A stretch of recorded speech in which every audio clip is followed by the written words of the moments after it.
is SMNI News Channel. Truth that matters.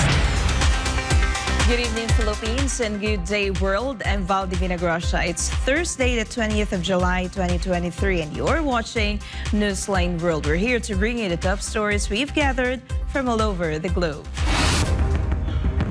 First, in former Philippine President Rodrigo Duterte's controversial visit to China and meeting with President Xi Jinping, the Malacanang and the Department of National Defense says it has yet to know the whole details of the visit.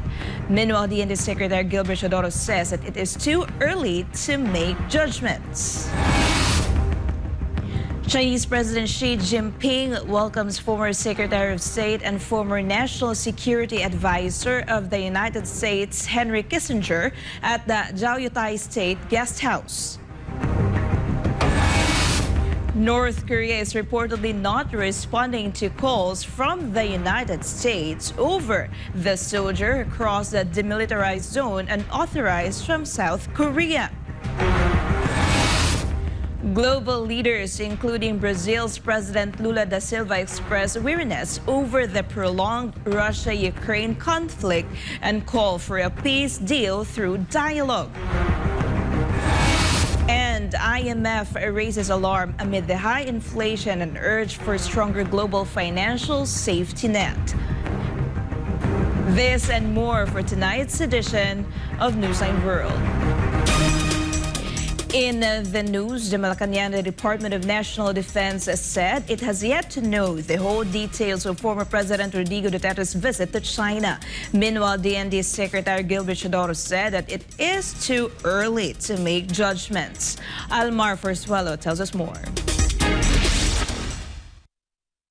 The visit of former President Rodrigo Duterte to China hit the headlines, but until now, no one knows what other issues and concerns have been brought up by the former president to Chinese President Xi Jinping. Even Defense Secretary Gilbert Chodoro wants to know what topics have been tackled and discussed by Duterte and Xi. In a press conference on Thursday, Chodoro said that even President Ferdinand Marcos Jr. has no idea of what really the concern of the former president was and why he visited the said country. Still, the Defense Secretary said that they are willing to wait for details on the matter. Same as the President, we'd like to know what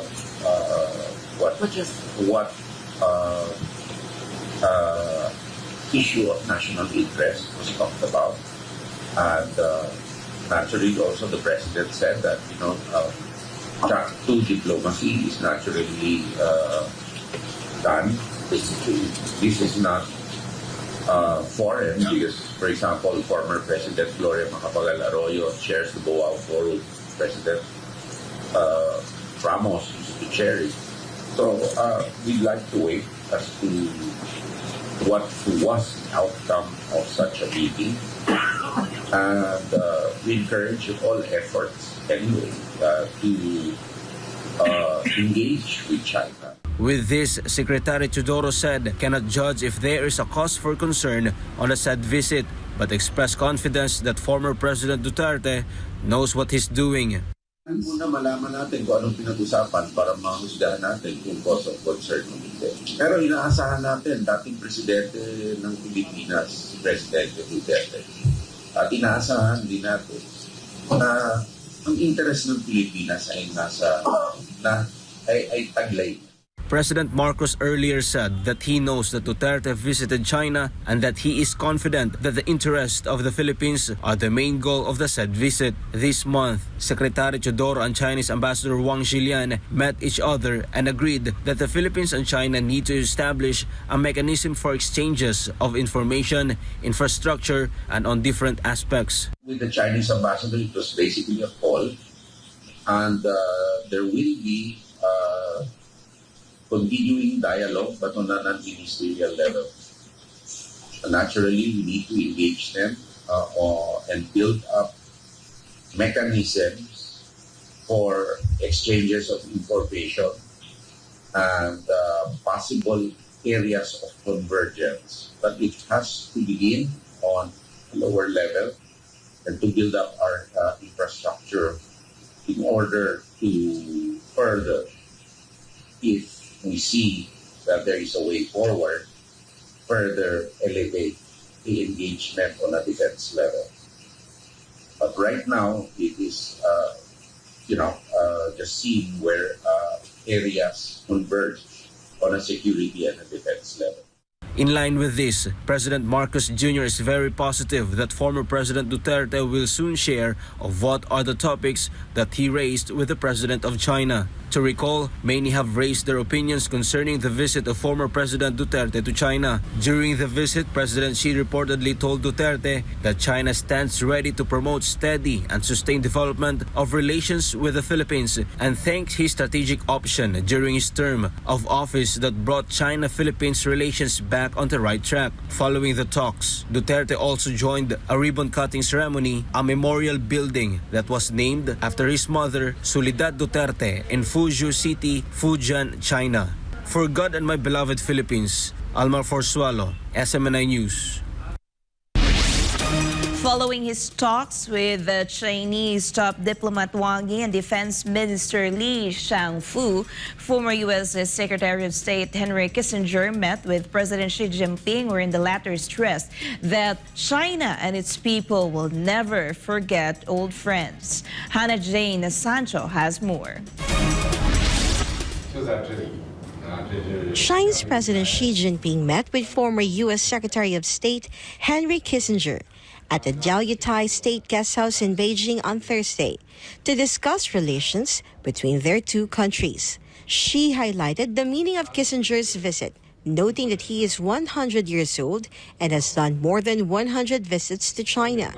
According to the Chinese president, Kissinger's meeting with late Chinese Premier Zhou Enlai at the Diaoyutai State Guesthouse 52 years ago started the process of the normalization of bilateral relations between the two countries.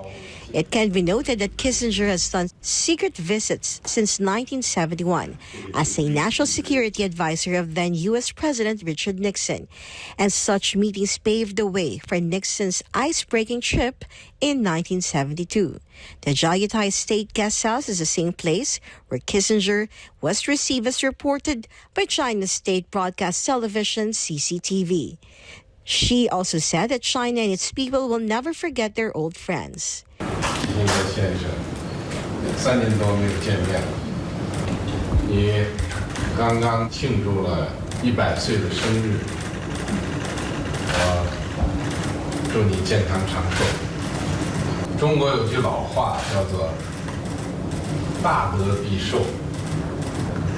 100岁，100多次到中国来，这2个100啊，合成了你这一次啊。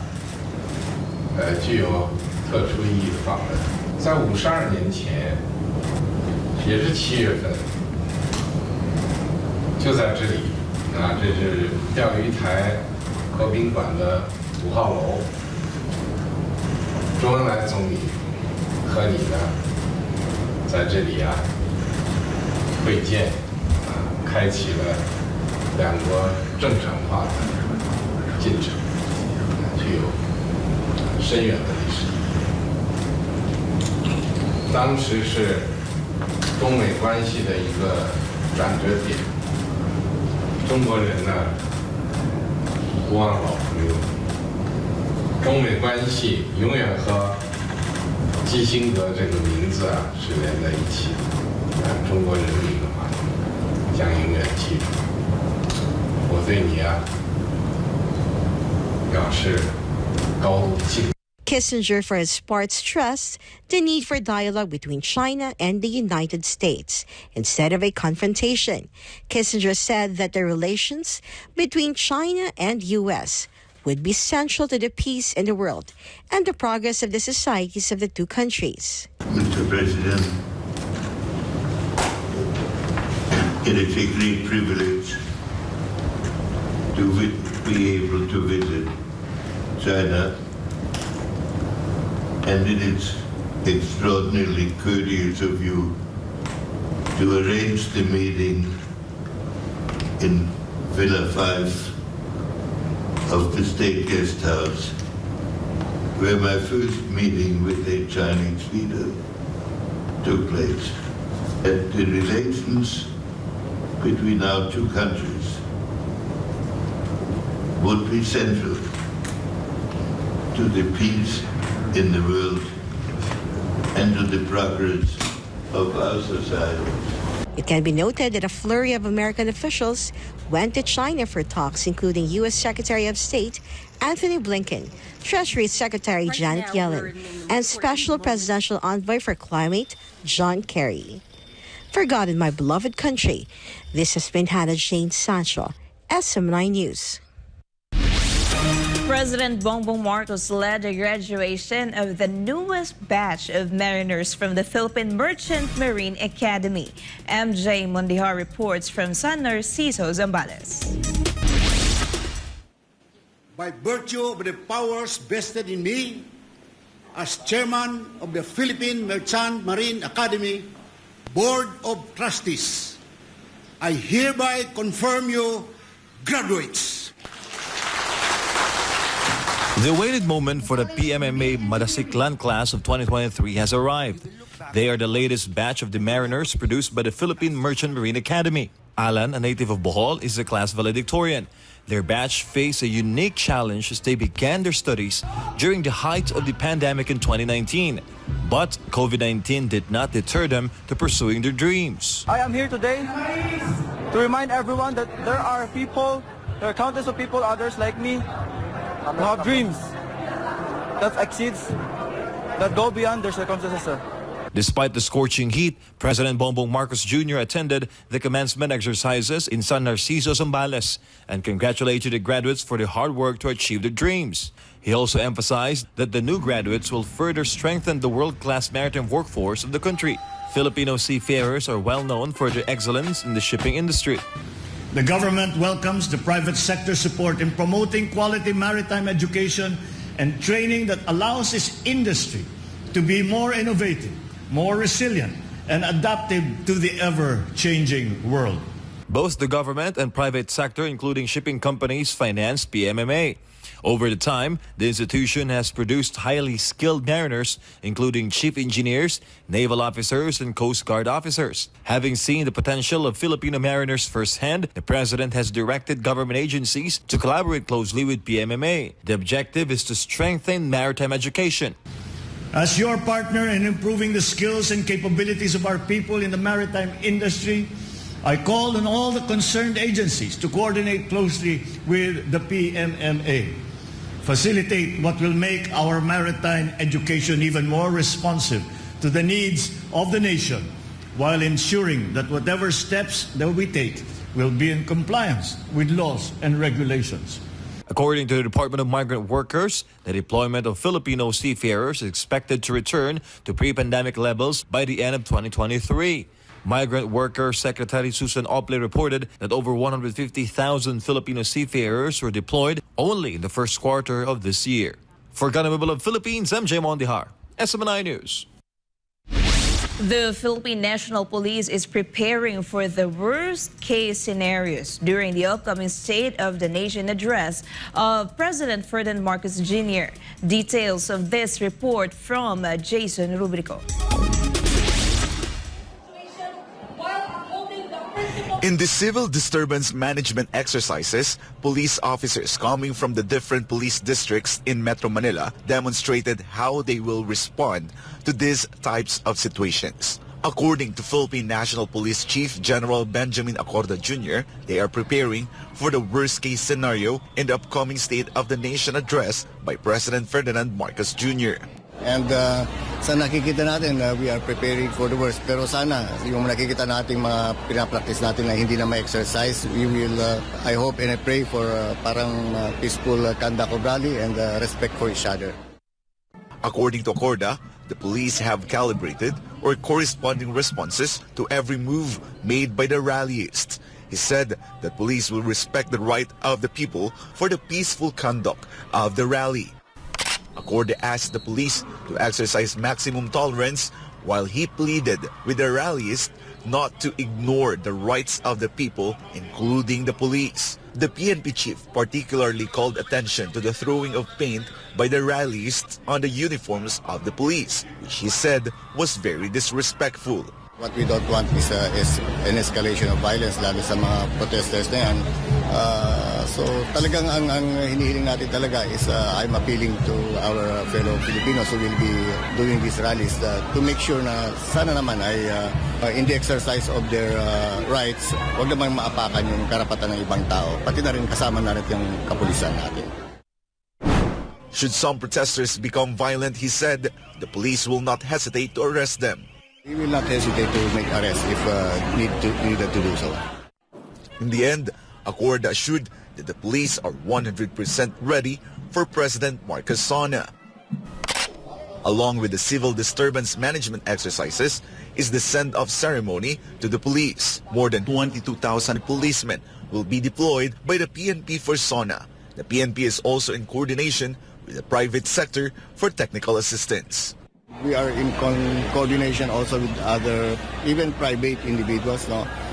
They are providing yung technical aspect of providing CCTV coverage in all areas, pati mga drones, magde-deploy din ng mga drones to make sure that yung talagang all areas are covered when it comes to yung video and camera. For God and my beloved Philippines, I am Jason Rubrico, SM9 News. The chief of the International Monetary Fund urges a stronger global financial safety net as reports indicate global economic activity slows. The details from Justine Nazario. At a G20 meeting, the head of the International Monetary Fund, or IMF, Kristalina Georgieva, issued a warning about the potential impact of inflation and economic growth. She highlighted that the global economy, while resilient, is experiencing a slowdown, particularly in the manufacturing sector. Georgieva pointed out that the world economy's growth, supported by the strong labor markets and service demand, remains weak compared to historical standards. Looking ahead, she predicted a pronounced slowdown for advanced economies, with growth expected to decline from 2.7% in 2022 to 1.3% by the end of 2023. While there are encouraging signs of inflation slowing down, Georgieva expressed concern about persistently high headline inflation and sticky core inflation despite significant monetary policy tightening. She warned that inflation might remain elevated for an extended period, requiring further interest rate hikes. To address these challenges, Georgieva urged G20 leaders to take both domestic and international policy measures focused on reducing inflation and managing finances responsibly. The IMF chief also stressed the need to protect vulnerable countries by strengthening the global financial safety net. While some parts of the global economy are faring well and others are still growing despite weakening, Georgieva called for reforms that promote business growth and job creation. Reporting, this has been Justine Nazario, SM9 News.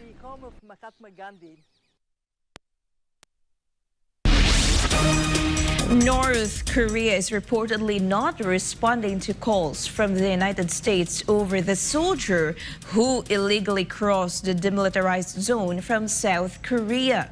Let's find out more from Sherry Hayes. American officials have yet to hear anything back from North Korea over an American soldier who suddenly bolted across the border from South Korea. 23-year-old Private Second Class Travis T. King is an American soldier on a tour of the Joint Security Area on the border of the Panmunjom village. Reports say he suddenly bolted between the blue buildings and crossed into North Korea. We are still gathering information, but we do not have any of those details at this point. U.S. officials said King crossed the border without authorization from the military. He was reportedly facing disciplinary action by the American military at that time. What we do know is that one of our service members who was on a tour willfully and without authorization crossed the military demarcation line. We believe that he is in the BRK custody. And so we're closely monitoring and investigating the situation.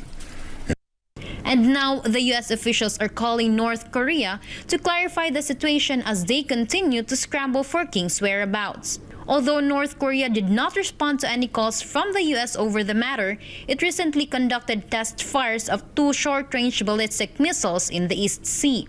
I will say that we condemn the DPRK's ballistic missile launches, as we have condemned their previous ballistic missile launches. They are in violation of multiple UNSC resolutions. They pose a threat to the DPRK's neighbors and the international community. We remain committed to a diplomatic approach to the DPRK, calling them to engage in dialogue, and our commitments to the defense of the Republic of Korea and Japan remain ironclad. It can be remembered that North Korea said that it was the United States and South Korea that are provoking them for establishing a nuclear war planning group against Pyongyang's missile program. Seoul, Isabugo Sherhis Imnida, SMNI News, South Korea. Nuclear envoys from South Korea, Japan, and the United States met Thursday in Japan for a trilateral summit. Gads Inouye gives us more details. Special Representative for Korean Peninsula Peace and Security Affairs Kim Gun and his U.S. and Japanese counterparts Sam Kim and Takehiro Funakoshi held talks in the southwestern part of Japan over matters concerning North Korea's latest launch of ballistic missiles. The talks were held in Karuizawa in the southeastern part of Nagano Prefecture in Japan, where the three leaders strongly condemned this provocative act by North Korea and discussed ways to effectively counter North Korea's series of provocative acts through multiple test fires of its ballistic missiles. Kim Gun said, and I quote, Kim Jong-un thought that by heightening threats of a nuclear attack, he would gain respect and have things his way. However, instead of being intimidated or conceding, the ROK and the U.S. have upgraded the alliance through the Washington Declaration. To put it simply, Kim Jong-un has reached a dead end, end of quote. Kim remarked that the recent talks of the Nuclear Consultative Group were particularly meaningful for enhancing their combined response to deter North Korea's launching of ballistic missiles. However, the envoys reiterated that South Korea, Japan, and United States are still open to a dialogue with North Korea and agreed to close communication and coordination to bring the country back on the path to denuclearization. Ijo, Nihon kara Gadsinohe kokoteshimashita, SMNI News, Japan. The winner of the latest general elections in Thailand faced another hurdle in his political career after the Thai parliament blocked his second attempt to be nominated as the country's next prime minister. Anisa de Guzman files this report. Move Forward Party leader Pita Limjarondat's political career was again on the rocks after he got suspended from parliament duties, and the second parliamentary vote to nominate him a prime minister was void on the same day. Thailand's Constitutional Court on Wednesday accepted a case that Pita wasn't qualified to run in May's election due to his ownership of shares in the now-defunct media company ITV Public Company Limited. The judges unanimously suspended him from his parliament duties until the ruling is delivered. On the same day, Thailand's parliament has voted in favor of voiding his prime ministerial nomination. Out of the 715 members of parliament present yesterday, 395 lawmakers voted to block Pita's second nomination. 312 voted in favor of it, while 8 abstained. The 42-year-old U.S.-educated liberal who grew up in a wealthy family with political connections faces obstacles in his political ambition as prime minister. Pita, who promised to make ambitious reforms in the current constitution, including the controversial lèse-majesté law, has been facing obstacles from rivals and military-backed senators loyal to the monarchy. The parliamentary vote for Prime Minister was delayed until July 27. Di siya Anisa de Guzman, Drangan Chakunte Pahanakon, SMNI News, Pratatay, Sawadika. Meanwhile, supporters of one of the most popular political parties in Thailand held protest after its leader was temporarily suspended and his prime ministerial nomination blocked by fellow lawmakers. Chatmungkon Pesay Magosan reports. Noisy but peaceful, demonstration filled the streets of Thailand as supporters of Move Forward Party leader Pita Limjarondat accused his political rivals of attempting to derail his chance to be the country's next prime minister. Hundreds of PRRD supporters gathered peacefully in Bangkok to rally against the political hurdles faced by their favorite prime ministerial candidate. His supporters promised to hold more rallies after Thailand's constitution suspended the Move Forward party leader from the parliament over his controversial media shares, which is considered a violation of Thailand's election rules. The 42-year-old prime ministerial candidate denied violating the law. The reformist vision won the support of more conservative voters, while his style and background have a strong appeal to urban, middle-class Thais. Outgoing Prime Minister Prayut Chan-o-cha appealed for calm after PRRD supporters launched demonstrations in support of their favorite candidate, whom they want to be the next Prime Minister of Thailand. รายงานจากราชบุรี นายชัดมงคลวิสมัยโกศล SM News ประเทศไทย สวัสดีครับ Violent protests continue in Kenya with hundreds arrested and at least 2 killed in the latest wave of rallies. Hans Marshall tells us more.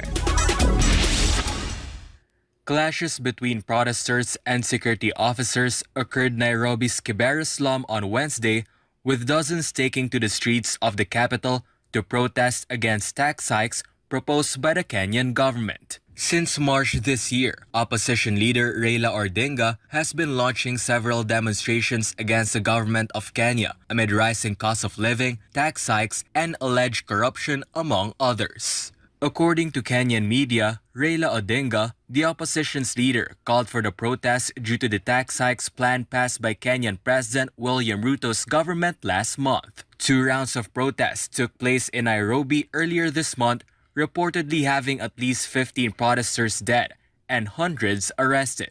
The tax hikes signed into law by President William Ruto despite a suspension order from the High Court particularly targeted fuel prices. The opposition argues that the tax increases will worsen the already difficult economic conditions faced by Kenyans who are grappling with high prices for essential goods. Ruto's administration defends the tax hike, stating that they will generate an additional 200 billion Kenyan shillings or $1.42 billion annually.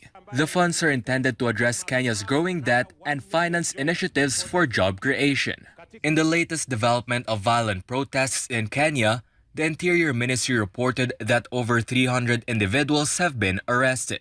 Interior Minister Kithure Kindiko said Kenyan authorities have recorded many cases of vandalism and looting. In response, Kenyan police utilized tear gas to quell groups of ralliers. Meanwhile, according to CEO of Jaramogi Oginga Odinga Hospital, George Ray, the violent demonstrations have led to the death of 2 people. Ray said that the 2 had gunshot wounds while 14 others are currently hospitalized.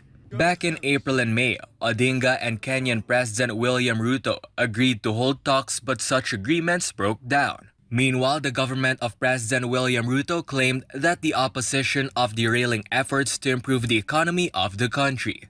President Ruto has also issued a warning to opposition leaders for the protests, saying that, quote, "It is not going to be business as usual, and we are not going to allow the use of certain provisions of the Constitution to cause mayhem, to cause anarchy, to destroy property, to destroy lives, merely because we are hiding behind certain provisions of the Constitution. The same Constitution mandates government to protect lives, property, and interests of all other Kenyans." End of quote. This is Hans Marshall reporting, SMNA News. Australia imposed the latest wave of sanctions against entities and individuals found to have been helping Russia's invasion of Ukraine. This report from Sheena Selim. The new round of sanctions imposed by Canberra against Moscow covered 35 entities in Russia's defense technology and energy sectors, as well as 10 individuals, including Russian ministers, senior officials, and senior military personnel in Belarus. According to Foreign Affairs Minister Penny Wong, the decision was made in collaboration with international partners. Wong said the move aims to disrupt entities and individuals who are directly or indirectly supporting Russia. The senator added the sanctions emphasized Australia's commitment to working with partners in maintaining pressure on Russia and those supporting the ongoing war. Among those sanctioned were the CEO of the country's largest producer of military helicopters, as well as Russian companies supplying technology and equipment to the country's armed forces. The latest round of sanctions served as an act of retaliation after the Russian Ministry of Foreign Affairs last month banned nearly 48 high-profile Australian citizens from entering the country and slammed them for their Russophobic ties. Reporting from New South Wales, this is Shina Selim, SMNI News, Australia. Global leaders, including Brazil's President Lula, expressed weariness over the prolonged Russia-Ukraine conflict and call for a peace deal through dialogue. Jean Domingo reports. Brazilian President Luiz Inácio Lula da Silva expressed concerns about the ongoing military conflict between Moscow and Kyiv, stating that countries worldwide are growing tired of the situation. Lula was quoted saying, "The world is starting to get tired." He emphasized the need for a peace deal to be brokered between Russia and Ukraine. Lula has predicted that time will come when there will be peace in Ukraine, and said that a group of countries will have to be able to talk to both Russia and Ukraine. At a recent summit between the EU and the Community of South American and Caribbean states, European leaders had hoped to sign a statement strongly condemning Russia's actions in Ukraine. But Brazil and Nicaragua objected to include such language in the final declaration. The document was eventually signed by all members except Nicaragua, which refused to support any reference to the Ukraine conflict. Despite NATO's commitment to stand with Ukraine, some Western officials have begun predicting potential waning support for Kyiv due to war fatigue resulting from the prolonged conflict. Lula has been pushing for a peace deal between Moscow and Kyiv. He opposed effort to isolate Moscow as the sole point of culprit behind the ongoing conflict. The Brazilian president also stressed that Ukrainian President Volodymyr Zelensky and U.S. President Joe Biden were also to blame for the failed negotiations with Russian President Vladimir Putin to prevent the conflict from happening. Reporting for Newsline World, this has been Jean Domingo, SMNI News. Sweden aims to break its dependence of rare earth elements from China more than 6 months after the Nordic country claimed to have discovered Europe's largest deposit of rare earth metals. Kirby Hill Trinidad for this story. Sweden is working its way to developing energy independence after China announced to restrict exports of two metals key to the manufacturing of semiconductors earlier this month.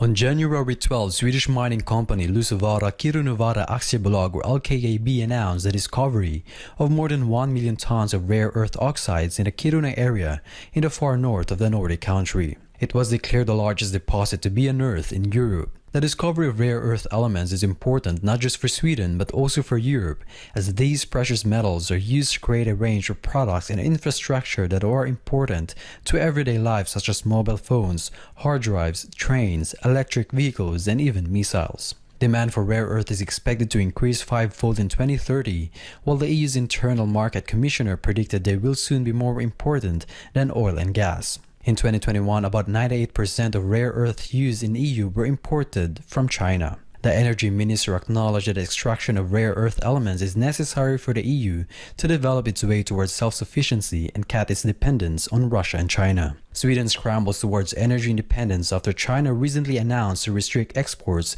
of gallium and germanium, two critical elements for making semiconductor chips and fiber optic products. The Asian giant made the move in response for foreign attempts by the United States and its numerous vassals to slow down or effectively stop its technological advances. China currently dominates the world's supply and processing of key metals and minerals, including rare earths used in EVs and military equipment. Swedish locals voiced their concerns about a possible impact of mining the rare earth elements, not just in their community but in the EU as a whole. The Swedish company also said the road to mining is still a long process ahead and could take several years of exploration. Reporting from Sweden, this has been Kirbil Trinidad, SMNI News. Fairs and More Incorporated, a subsidiary of the European Chamber of Commerce of the Philippines, joined the Source Trade Show in Kensington, Olympia, London on July 16 to 18, 2023, an event organized by the Hive Group to help promote international companies showcase their products in the UK, particularly in the fashion industry. And for the very first time, 8 Filipino brands were exhibited in the trade show. This story from Karen Valia. We are currently here at the iconic Kensington Olympia in the heart of London to attend an event for the fashion community called Source Fashion. Come and join us inside.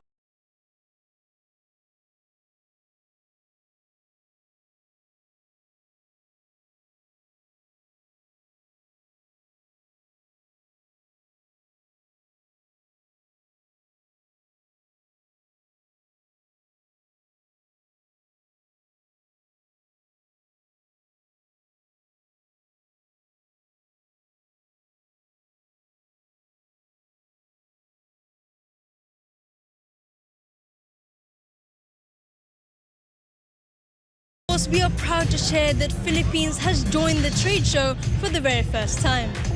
London is considered one of the fashion capitals in the world, alongside New York City, Milan and Paris. Therefore, the UK market is very much open to new fashion styles and designs. Representatives from the Philippines, spearheaded by Ma'am Dawn Marie Cabigon, the Senior International Trade Fairs Officer of Fairs and More Incorporated, did not miss this opportunity to bring Philippine brands for the 2-day exhibit of local fashion designs here in the UK called the Source Trade Show. Fairs and More Inc. Represents big organizers internationally, and one of them is Hive. So we do have shows in Europe, in Germany, in the UK, in Italy, and some also in Asia. But this is the first time ever that we have brought Filipino companies to the UK through our partnership with Hive UK. It's also notable to say that the reason why we're here is we would like to support the Developing Countries Trading Scheme, which was just announced last June, wherein exporters from the Philippines will enjoy tariff-free, almost 99% of the goods that we will export to the UK. That is a huge game changer for the Filipino companies, and we really hope that you'll take advantage of it. The director of Hive Group PLC foresees that the Philippines has a lot of potential to enter the UK market because of its sustainable sourcing. The UK market is currently going under review of the sourcing destinations. So the buyers are actively looking to source sustainably and responsibly. So as a business, we asked the buyers what they were looking for, and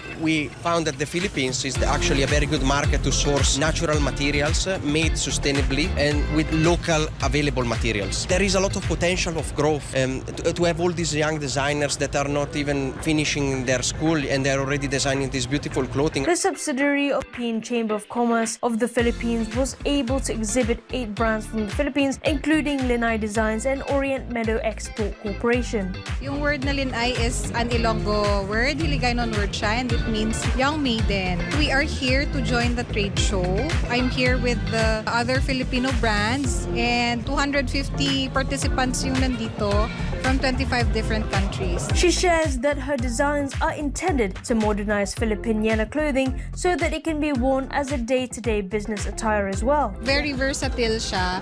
So pwedeng smart casual occasions, pwedeng formal. So it really depends how you style it. On the other hand, Orient Meadow is mainly a hat manufacturer from the Philippines who bought unique designs of hats made from local materials, as well as bags and other fashion items such as Philippine-made jewelries. We are in the business since 1986, so I'm the second generation of this company, and we are exporting the fabrics for the milliner crafts and the hats and bags. The third generation of the family business has something to say to the younger generation as well in terms of embracing Filipino products. products. We need to embrace our local-owned products, such as natural fibers in the Philippines. The exhibitors from the Philippines were also assisted by the Philippine Embassy UK, and Sir Theodoro Locsin and his wife were there to spearhead the ribbon cutting on the first day of the event. The good ambassador has been very supportive to the activities of the Filipino communities all over the UK upon his appointment and arrival in the country, and the support is the same in accommodating international visitors, especially Filipinos who are initiating ties to the UK. I want all Filipinos to see what is out there in the world and how we are competing very well with the rest of the world and how we could do even better if we learn by looking at the sort of things that are on display here.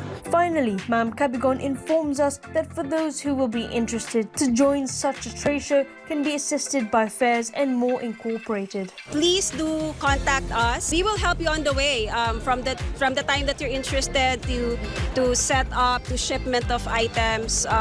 We can assist you. Indeed, this is just the opening for many more business opportunities for Filipinos and an exciting avenue for young Filipino talents and entrepreneurs to tap the UK market. Reporting from London, this has been Karen Valia, SMNI News, United Kingdom. Qatar and Turkey signed a new joint declaration marking stronger bilateral ties between the two countries. Jonathan Akobo for the details. Turkish President Recep Tayyip Erdogan's visit to Qatar ended with the signing of a joint statement during his official visit to the Gulf state. Qatar's Emir Sheikh Tamim bin Hamad Al Thani welcomed Erdogan at the Lusail Palace in Doha on Tuesday. Both sides signed an official document that underlines their strategic partnership across a variety of fields, including political, diplomatic, economic, and commercial sectors. The two countries also pledged a $60 million joint investment to boost semiconductor production. Erdogan also presented the Qatari emir with the first electric car manufactured on Turkish soil as a gift during his visit. The two leaders even took time to drive around the palace to test drive the vehicle. The trip was part of Erdogan's three-nation tour in the Middle East, including Saudi Arabia, Qatar, and the UAE, scheduled for this week. The signing of the declaration took place as both countries marked their 50th anniversary of diplomatic relations. Reporting from Doha, this has been Jonathan Akobo, SMNI News, Qatar. And before we end, may you be inspired with the message of the appointed Son of God.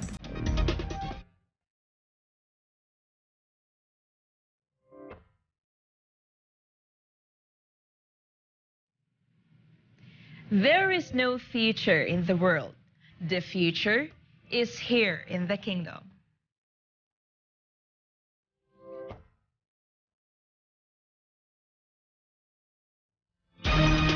And that's all for today's edition of Newsline World. For more news update, you may visit smninewschannel.com or follow us on our official social media accounts on Rumble, Facebook, and Twitter. For God and my beloved country, the Philippines, I'm Vhal Divinagracia. Thank you for watching Newsline World, and thank you to our beloved pastor, Pastor Apollo C. Baloy, for the opportunity to be a part of this program. May you continue to listen in SMNI as it delivers nothing but fair, truthful, and balanced news, because SMNI is your source of